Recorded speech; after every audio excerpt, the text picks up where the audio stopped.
Hello everyone.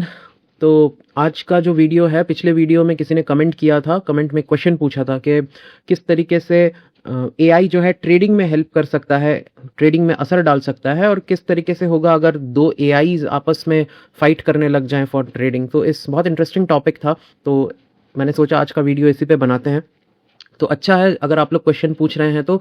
और I would say कि जो लोग भी ये वीडियो देख रहे हैं, आप लाइक सब्सक्राइब तो ज़रूर करें, मगर सबसे इंपॉर्टेंट है क्वेश्चन पूछें। कोई भी जो भी आपको लगता है इंपॉर्टेंट है या आपके मन में जो भी क्वेश्चन है, आप ज़रूर वो क्वेश्चन पूछिए। मैं उसका पूरा कोशिश करूंगा कि उस पर वीडियो बनाऊं, या कुछ क्वेश्चंस को मैं एक साथ करके एक वीडियो बनाऊंगा। इस टाइप का कर सकते हैं अगर आप लोग क्वेश्चन पूछेंगे तो। सो प्लीज़ मेक श्योर कि आप लोग क्वेश्चन पूछें। अब लौटते हैं टॉपिक पे। तो एआई ट्रेडिंग में कैसे हेल्प कर सकता है या क्या असर डाल सकता है। देखो, पहली बात मैं एक बात बता दूं कि I am not a very trading person and neither I encourage कि कोई ट्रेडिंग करे, क्योंकि ट्रेडिंग जो है ना, वो बहुत फास्ट गेम होता है, बहुत फास्ट गेम होता है। उसमें अगर आप इंडिविजुअल एक रिटेल ट्रेडर हो, खुद अपना एक फ़ोन पे बैठ के आप जैसे लूडो खेलते हैं ना फ़ोन पे, वैसे ही अगर आप लूडो की तरह उसको खेल रहे हो तो यू आर द हंटेड, आपका शिकार हो रहा है। ठीक है, बहुत सारे ऐसे ऐप्स आ गए हैं कोविड के बाद, हम सबको पता है क्या हाल है।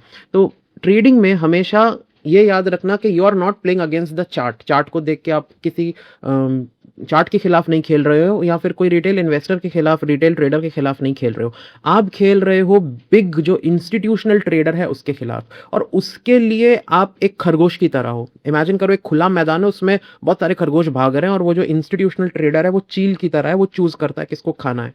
ठीक है, क्योंकि हम लोग जो है ना रिटेल इन्वेस्टर्स, हम लोग एक पर्टिकुलर चीज पे एक पर्टिकुलर तरीके से रिएक्ट करते हैं, और वो उन लोगों को पता है कि मार्केट अगर ऐसे जाए तो हम लोग कैसे रिएक्ट करेंगे, तो वो उस हिसाब से अपना जाल बिछाते हैं। And they are very good at it. उनके पास रिसोर्सेज बहुत ज्यादा हैं, वो बहुत पैसा खर्च कर सकते हैं। अगर हमको लगता है कि हम एक क्लॉड प्रो वो $20 वाला लेके हम सबको हरा देंगे, तो हम बेवकूफ हैं, क्योंकि वो सब क्लॉड के बाप लेके बैठे हुए हैं। ठीक है, और आज से नहीं है, 20 साल पहले से वो लोग एल्गो ट्रेडिंग करते हैं। अभी तो हम एआई सुन रहे हैं, मगर एल्गो ट्रेडिंग बहुत सोफिस्टिकेटेड चीज़ है। उसमें पीएचडी लेवल के साइंटिस्ट्स होते हैं, बहुत सारे सर्वर्स होते हैं, और माइक्रो सेकेंड्स पे वो एनालिसिस करते हैं और अपना ट्रेड एग्जीक्यूट करते हैं, या जो भी करना है वो करते हैं। तो हम कभी भी मैनुअली, जो हम लोग एक मोबाइल का ऐप लेके बैठ जाते हैं, हम मैनुअली कभी भी उनको नहीं हरा सकते। और we are just the hunted, हम खरगोश की तरह हैं जिनका शिकार होता है। तो आई वुड से कि एल्गो था, मैनुअल था, या अभी एआई है, कभी भी हमारे पास उनको हराने के लिए एज नहीं रहेगा। क्योंकि अगर हमारे पास क्लॉड है, उनके पास क्लॉड टू द पावर 10 है, ऐसा कुछ होगा उनके पास, जिसकी वजह से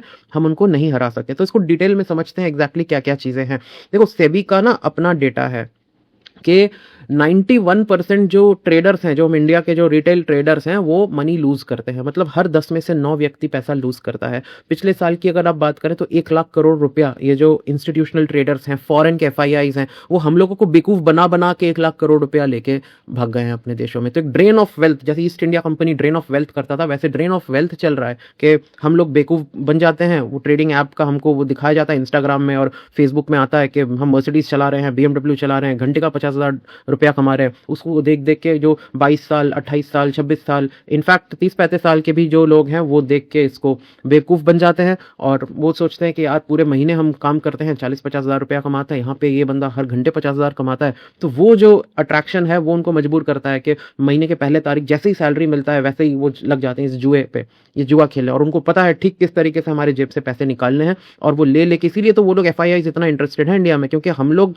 बेवकूफ़ों की तरह अपनी आधी सैलरी या पूरी सैलरी इन सब चीज़ों में वेस्ट कर देते हैं, और वो लोग हमारा पैसा लेके भाग जाते हैं। तो इस टाइप के जो यूट्यूब में भी जो इन्फ्लुएंस होता है, कोचिंग्स चल रही होती हैं, वो अलग लेवल का एक स्कैम हो रहा होता है। एंजल वन जो ऐप है, उन्होंने कहा है कि 40% जो ये नए इन्वेस्टर्स आए, दे आर ऑल अंडर 30 साल के कम की उम्र के हैं। और पहले इतना नहीं था, कोविड के पहले 2018-19 का अगर आप देखो, सिर्फ 7 लाख लोग ट्रेडिंग करते थे।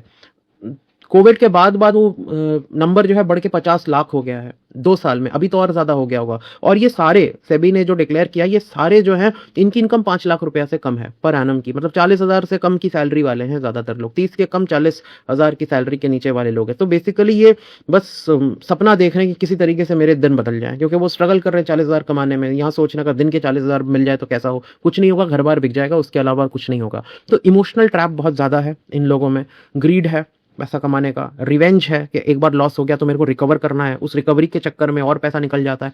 फोमो है, मार्केट अगर 5% ऊपर चला गया तो सोचते हैं यार मिस हो गया, मेरे को ये ले लेना चाहिए था। तो फोमो को चेस करते करते काफी वो अपना हार जाते हैं। तो बिग प्लेयर ये सब हमारे जो इमोशनल पैटर्न्स है इसको समझता है, 20 साल से समझता है। वो एल्गोरिथमिक ट्रेडिंग इसी वजह से करता है, इसी तरीके से वो पूरी चीज़ सजाता है। 97% जो इंडिया के फॉरेन इन्वेस्टर्स हैं, बड़े पोर्टफोलियो ट्रेडर्स हैं, वो 97% लोग एल्गो ट्रेडिंग करते हैं और इससे ही वो पैसा हमारी जेबों से लेके जाते हैं। बहुत टाइप के हथकंडे अपनाते हैं, जैसे कि एनएससी का जो बिल्डिंग है उसी बिल्डिंग में अपना सर्वर को लोकेट करवा लेते हैं ताकि उनको जो इन्फॉर्मेशन है वो कुछ मिली सेकेंड्स पहले मिल जाए। उतना ही काफ़ी है उनके लिए, वो जो मिली सेकेंड पहले इन्फॉर्मेशन मिला उतने में ही वो अपना ट्रेड वेड सब एग्जीक्यूट कर देते हैं और हमसे काफ़ी ज़्यादा फास्ट है। और हमारे पास कौन सा रिसोर्स है?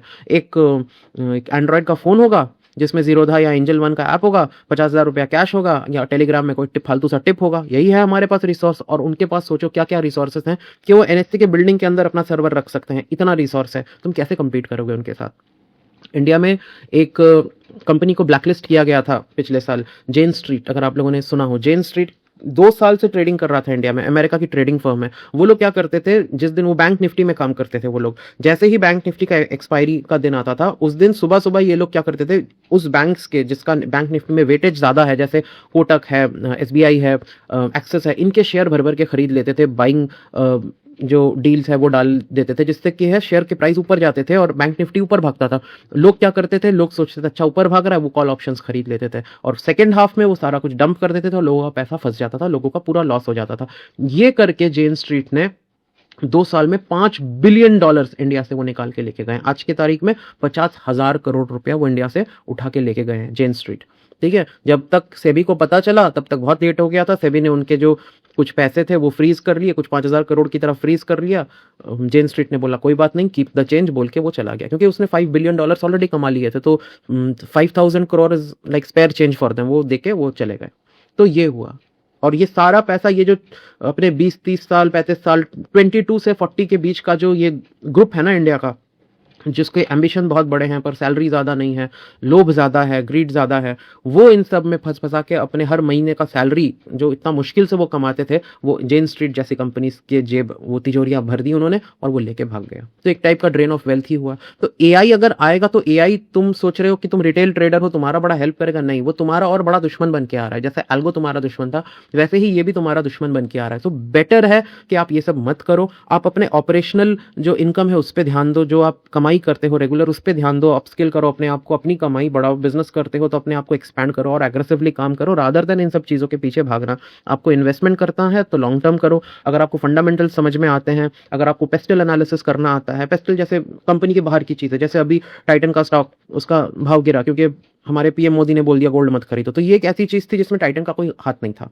तो बाहर की जो चीज़ें होती हैं उसको पेस्टल एनालिसिस बोलते हैं। इसमें पॉलिटिक्स होता है, इकोनॉमिक्स होता है, सोशल होता है, टेक्निकल होता है, एनवायरमेंटल होता है और लीगल होता है। ये 6 फैक्टर्स होते हैं जो बाहर की इन्फ्लुएंसेस होती हैं। तो अगर आपको ये सब करना आता है, मैनेजमेंट का स्टडी करना आता है, बिजनेस मॉडल को स्टडी करना आता है, एक धंधा किस तरीके से चल रहा है देख के आपके अंदर वो है समझ के ये चलेगा कि नहीं चलेगा, तो आप फंडामेंटल्स सीख के आप कंपनीज में डाल सकते हो। अदरवाइज आई वुड से कि अगर आप इसको फुल टाइम नहीं कर सकते, because it's a full time job, professionals का काम है, अगर आप नहीं कर सकते हैं तो better go for passive investing. मुझे अच्छा लगता है कि मैं वो निफ्टी जो बीज है ETF, उसमें पैसे डाल के रख दूं, उसमें जो बढ़ना है जितना बढ़ना अपना आराम से बढ़ता रहेगा, कम से कम टेंशन फ्री रहोगे आप और अपना फोकस अपने लाइफ में रख पाओगे rather than running after these things. तो रिटेल ट्रेडर कभी भी इन सब चीज़ों को अफोर्ड नहीं कर सकता and he is the hunted. ठीक है, अगर आपको थोड़ी बहुत एग्जांपल्स चाहिए रिटेल इन्वेस्टिंग की, तो सबसे बड़ा नाम जो इंडिया में क्या पूरी दुनिया में सबको पता है वो जेसी लिवरमोर का है। Jesse Livermore is a person who went from rags to riches and then riches to वापस रैग्स में आ गया था। वो बंदा 14 साल की एज में ट्रेडिंग शुरू किया, $5 से शुरू किया, बिलियनर बना। 1907 के जो क्रैश हुआ था उसमें उसने मिलियंस बनाए। 1929 में जो ग्रेट डिप्रेशन आया था उसमें उसने आज के हिसाब से $1.5 बिलियन कमाए, जहां पे पूरी दुनिया भिखारी हो गई थी, उसने वहां पे पैसे बनाए। He could predict a crash and he could short the market. इस तरीके से उसने पैसे बनाए, बट इवेंचुअली उसके लाइफ टाइम में 4 बार बैंक्रप्सी उसने फेस किया and eventually he got wiped out. उसने बहुत सारी बुक्स लिखी थी जो आज भी लोग पढ़ते हैं। उसका पूरा काम था साइकोलॉजी पे। उसने कहा स्टॉक मार्केट में ट्रेडिंग में, स्पेकुलेटिव ट्रेडिंग में 80% काम साइकोलॉजी का है। जो ह्यूमन इमोशंस है वो सबसे बड़े दुश्मन है। तो खुद ज्ञान वो देके गया मगर अप्लाई करते वक्त खुद ही सारा कुछ भूल गया वो।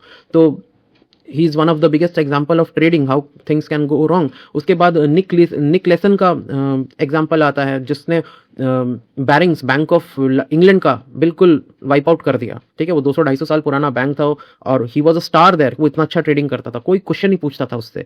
सिंगापुर में बैठ के ट्रेडिंग करता था। एक बार उसका ट्रेड जो है गलत चला गया, बट ईगो इतना ज्यादा था कि उसने लॉस बुक नहीं किया, उसको एवरेज डाउन करता रहा। इवेंचुअली क्या हो गया, किस्मत उसकी खराब थी। उसी वक्त जापान में एक जगह है कोबे स्टेक, जहां का बहुत फेमस है, वहां पे अर्थक्वेक आ जाता है और पूरा जो उसका ट्रेड था वो पूरा क्लीन वाइप आउट हो जाता है। एंड इवेंचुअली जो इतना लॉस हुआ, $1.4 बिलियन का आई थिंक लॉस हुआ था, जो बैंक ऑफ इंग्लैंड के पूरे ट्रेडिंग कैपिटल का डबल था।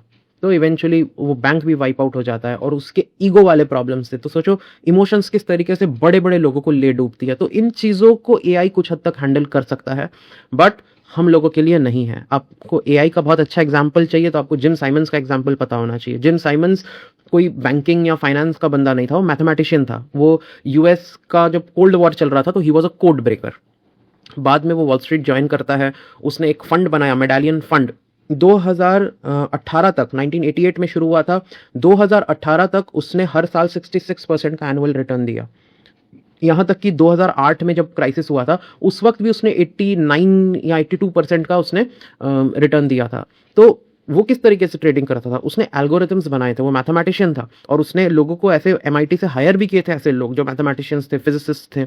और वो उसने इस टाइप का एल्गो सब बनाया था कि 1.5 लाख से 3 लाख ट्रेड वो डेली का एग्जीक्यूट करते थे। अब इंसान के बस की बात नहीं थी, मगर वही बहुत अच्छा रिजल्ट दिया। इतना अच्छा रिजल्ट दिया कि वॉरेन बफेट उसके सामने कहीं नहीं था। वॉरेन बफेट भी 18-19% रिटर्न जनरेट करता है, ये बंदा 66% उसने रिटर्न जनरेट किया। एक बार कुछ एक इंसिडेंट हो गया था जिसमें $1 बिलियन इन लोगों के मेडालियन फंड के वाइप आउट हो गए थे। जो 20% उनका जो वैल्यू था वो पूरा वाइप आउट हो गया था। तो लोग पहुंच गए इसके ऑफिस में, लोगों ने कहा कि कंप्यूटर्स को ओवरराइड करो, मैनुअली हम चीजें बेच देते हैं। तो देखो इमोशंस किस तरीके से लोगों का दिमाग खराब कर देता है। उसने कहा नहीं, कोई कंप्यूटर को हाथ नहीं लगाएगा और कंप्यूटर्स को अपना काम करने दो। कंप्यूटर्स ने अपना काम किया, इवेंचुअली लॉस रिकवर हो गया और उसी साल उन लोगों ने 89% प्रॉफिट बुक किया।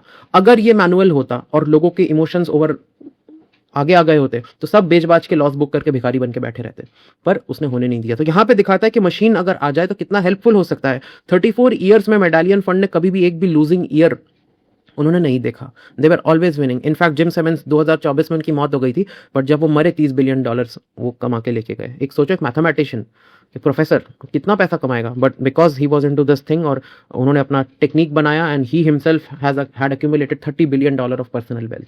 तो ये चीज़ें हैं। उसके बाद इनसाइडर इन्फॉर्मेशन भी होता है, जैसे कांग्रेस की जो यूएस कांग्रेस की स्पोक्स पर्सन थी नैंसी पेलोसी, उनका केस है। उनको वो भी बहुत साल से ट्रेडिंग करती हैं, वो तो डेरिवेटिव ट्रेडिंग करती हैं। पिछले साल या 2 साल पहले उन्होंने एनवीडिया के शेयर्स के कॉल ऑप्शंस खरीद के आई थिंक बहुत ज़्यादा प्रॉफिट बनाया था। $400 मिलियन उन्होंने अकेले एनवीडिया के शेयर से बनाया था। बट क्योंकि वो यूएस की कांग्रेस की मेंबर हैं, इस वजह से उनको जो है चीज़ें डिक्लेयर करनी पड़ती हैं। तो इस वजह से लोगों को पता लगता है। बहुत सारे अमेरिका के प्रेसिडेंट्स, ट्रम्प से लेके पहले के भी प्रेसिडेंट्स ने उन पर इल्ज़ाम लगाया है। वो 84 ईयर्स की हैं, बहुत दिनों से ये काम कर रही हैं। उन पर इल्ज़ाम लगाया है कि उनके पास इनसाइडर इन्फॉर्मेशन होता है, जिस वजह से वो ये अच्छे अच्छे ट्रेड्स जो है एग्जीक्यूट कर पाती हैं। तो यहाँ पे इनसाइडर इन्फॉर्मेशन की भी हमें वैल्यू दिखती है। तो कोई भी ट्रेडिंग हो, हम लोग जो करते हैं ना नॉर्मल रिटेल वाले, इंट्राडे हो गया, स्विंग ट्रेडिंग हो गया, पोजिशनल हो गया, डेरिवेटिव ट्रेडिंग हो गया, सारी चीज़ हम लोग करते हैं क्विक मनी के लिए, जल्दी पैसा कमाना है, वो थ्रिल आता है ना। तो बेसिकली ये सारी चीज़ें जुआ ही है एक तरीके से,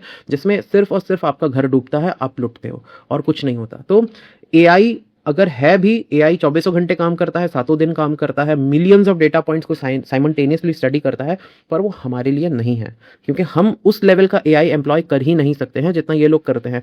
जैसे यूएस की एक और फर्म है, सिटाडेल सिक्योरिटीज नाम है। This firm is one of the largest firm in the world to employ AI trading. इस साल के पहले 3 महीने में ही इन्होंने $3.4 बिलियन कमा लिए। तो उस लेवल का काम हम इनको कैसे हरा सकते हैं? तुम सोचो किस लेवल का ये एआई यूज करते होंगे। तो ये एक प्रॉब्लम है, पर ऐसा नहीं है कि एआई जो है उसका कोई तोड़ नहीं है। एआई में भी कुछ कुछ कमियां हैं। जैसे एआई कैसे काम करता है, वो पास्ट की चीजों को देख के उस हिसाब से काम करता है, पास्ट जो डेटा है।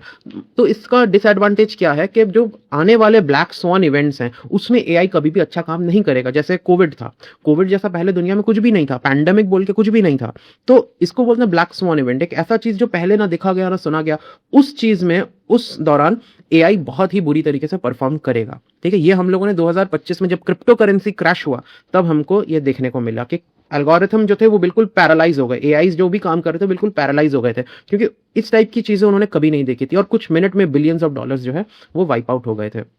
और दुनिया की जितनी भी ट्रेडिंग फर्म्स हैं, बड़ी हेज फंड्स हैं, ये सारी चीज़ें, सारे जो इंस्टीट्यूट्स हैं ये एआई सिस्टम यूज़ करते हैं। और मान लो 10 एआई सिस्टम्स हैं जो दुनिया की 10 सबसे बड़े हेज फंड्स यूज़ कर रहे हैं, तो इसका असर क्या होगा? ये सारे ट्रेडिंग जो एआई एजेंट्स हैं, they have all been trained on the same data. वो एक ही टाइप के डेटा से ट्रेन हुए हैं, एक ही टाइप के मेथड्स इनको पता है, and they all think alike. ये सब एक टाइप से सोचते हैं। तो क्या होता है, ये 10 जो एआई सिस्टम है ना, they develop a herd behaviour, जैसे भेड़ की तरह भेड़ चाल चलने लगते हैं, क्योंकि सबको एक ही डेटा सेट से ट्रेनिंग मिला है। ठीक है, तो उससे क्या होता है कि एक अगर मान लो बाइंग सिग्नल मिल जाए तो सारे एक साथ भागते हैं बाई करने के लिए, and we see a sudden spike. अगर सेल सिग्नल मिल जाए तो सारे एक साथ कूद पड़ते हैं बेचने और माइक्रो सेकंड्स में कर देते हैं। तो we see a sudden downfall of any share price of the market. अगर स्टेबल है, ट्रिगर्स ऐसे आ रहे हैं कि ना बेचना है ना खरीदना है, स्टेबल रहना है, then we see absolutely straight lines. तो एआई के आने से क्या होगा, जो ह्यूमन टाइम में क्या था, धीरे धीरे बढ़े या धीरे धीरे कम हो, अभी नहीं, अभी माइक्रो सेकंड्स में फट से मार्केट ऊपर जाएगा, फट से नीचे आएगा, तो वॉलेटिलिटी बढ़ जाएगा, शार्पनेस मार्केट की बहुत ज्यादा बढ़ जाएगी बिकॉज ऑफ एआई। तो ये एक हर्ड बिहेवियर हमें देखने को मिलता है, और ये एल्गो ट्रेडिंग में भी था। 2010 में एक फ्लैश क्रैश हुआ था, उसमें जो भी एल्गोरिथम्स थे उनको एक ऐसा ट्रिगर मिल गया था जिसके वजह से पूरा जो सिस्टम था ना वो कंफ्यूज हो गया, और एक एल्गोरिथम ने दूसरे को ट्रिगर किया, दूसरे ने तीसरे को ट्रिगर किया। इससे क्या हुआ, एक कैस्केडिंग, एक चेन रिएक्शन हो गया, और एनॉर्मस मार्केट जो है हमें ड्रॉप देखने को मिला। 30 मिनट में $1 ट्रिलियन की तरह मार्केट गिर गया था। हालांकि वो रिकवर हो गया था बहुत जल्दी, मगर इस तरीके से वो रिएक्ट किया। और अभी जो नई रिसर्चेस हमें देखने को मिल रही हैं उसमें एक टर्म आया है जिसको बोलते हैं रीइंफोर्स्ड लर्निंग। रीइंफोर्स्ड लर्निंग और कल्यूजन होता है, एक एआई दूसरे के साथ कल्यूड करने लगता है। किसी एआई को बनाया नहीं गया है कि दूसरे एआई के साथ कल्यूड करो, मगर एआई अभी ये थोड़ा साईफाई जैसा चीज है, उसमें इतना अभी कॉन्शियसनेस है कि उसको पता है कि अगर मैं एक एआई हूं, दूसरे के साथ अगर मैं कल्यूड करूंगा, अगर मैं दूसरे के साथ काम करूंगा, अगर मैं काम करूंगा तो हम ज्यादा पैसा बना सकते हैं। तो ये देखा गया है एआई के ट्रेडिंग के मार्केट में कि एआई सिस्टम्स आपस में कॉल्यूड करने लगती हैं, आपस में साथ मिलकर कोऑपरेशन से ज्यादा पैसा बनाती हैं। तो ये एक फीचर हमें देखने को मिला है। रिसेंटली एक रिसर्च पेपर में ये पब्लिश हुआ था कि एआई की टेंडेंसी है रीइंफोर्स्ड लर्निंग एंड कल्यूजन, वो कल्यूड करने लगती हैं एक दूसरे के साथ और एक दूसरे से चीजें सीखती रहती हैं। इसको रीइंफोर्स्ड लर्निंग बोलते हैं। और एक दूसरे के साथ मिलके, क्योंकि उनको पता है कंपीट करेंगे तो दोनों कम पैसा बनाएंगे, साथ में काम करेंगे तो दोनों ज्यादा पैसा बनाएंगे। तो एआई सिस्टम्स, अलग अलग हेज फंड्स के एआई सिस्टम आपस में कोऑपरेट करने लगती हैं, कल्यूड करने लगती हैं और एक्स्ट्रा पैसा, ज्यादा पैसा बनाती हैं। तो इन सब चीजों को देख के मुझे तो लगता है कि इंस्टीट्यूट्स को ही ज्यादा फायदा होने वाला है, बड़े जो प्लेयर्स हैं उन्हीं को ज्यादा फायदा होने वाला है, और रिटेल के और ज्यादा बुरे दिन आ जाएंगे अगर वो ट्रेडिंग में लगे रहे इस तरीके से और उनको लगता है कि क्लॉड उनकी बड़ी हेल्प करेगा। नहीं, ऐसे नहीं होगा। तो बेटर, आई वुड से कि बेटर है लोग अगर लॉन्ग टर्म इन्वेस्टिंग की तरफ जाएं, फंडामेंटल जो नॉर्मल इन्वेस्टिंग है जहां पे आप डिलीवरी लेते हो, स्टॉक को रखते हो 3-4 साल 5 साल, या फिर अगर आप पैसिव इन्वेस्टिंग करते हो, those things are much safer for you rather than getting into these things. So यही कहना था मुझे इसमें। आप लोग और क्वेश्चंस पूछते रहो, मुझे बहुत अच्छा लगता है आंसर करना। सो आज के लिए इतना ही। Thank you, take care.